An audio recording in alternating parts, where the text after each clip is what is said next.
دو قسم کے لوگ ایسے ہیں کہ جن کی شفاعت رسول اللہ نہیں فرمائیں گے روز قیامت۔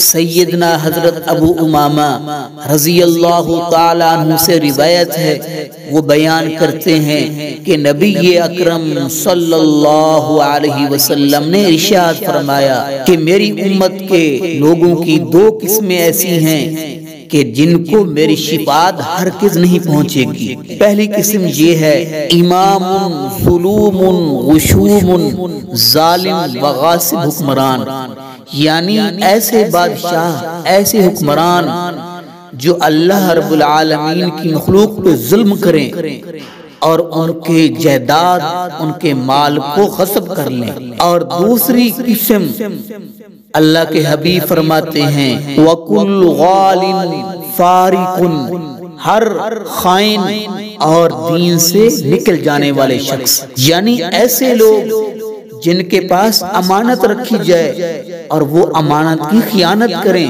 امانت کا لحاظ نہ کریں، تو ایسے لوگوں کی اللہ کے حبیب فرماتے ہیں کہ میں شفاعت نہیں کروں گا۔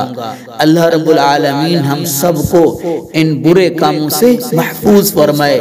معزز سامعین، نبی کریم صلی اللہ علیہ وسلم کے مبارک فرامین کو سن کر آگے دوسرے مسلمانوں تک ضرور شیئر کیجئے، ضرور پہنچائیے۔ اللہ رب العالمین ہم سب کو اس پر عمل پیرا ہونے کی توفیق نصیب فرمائے، آمین۔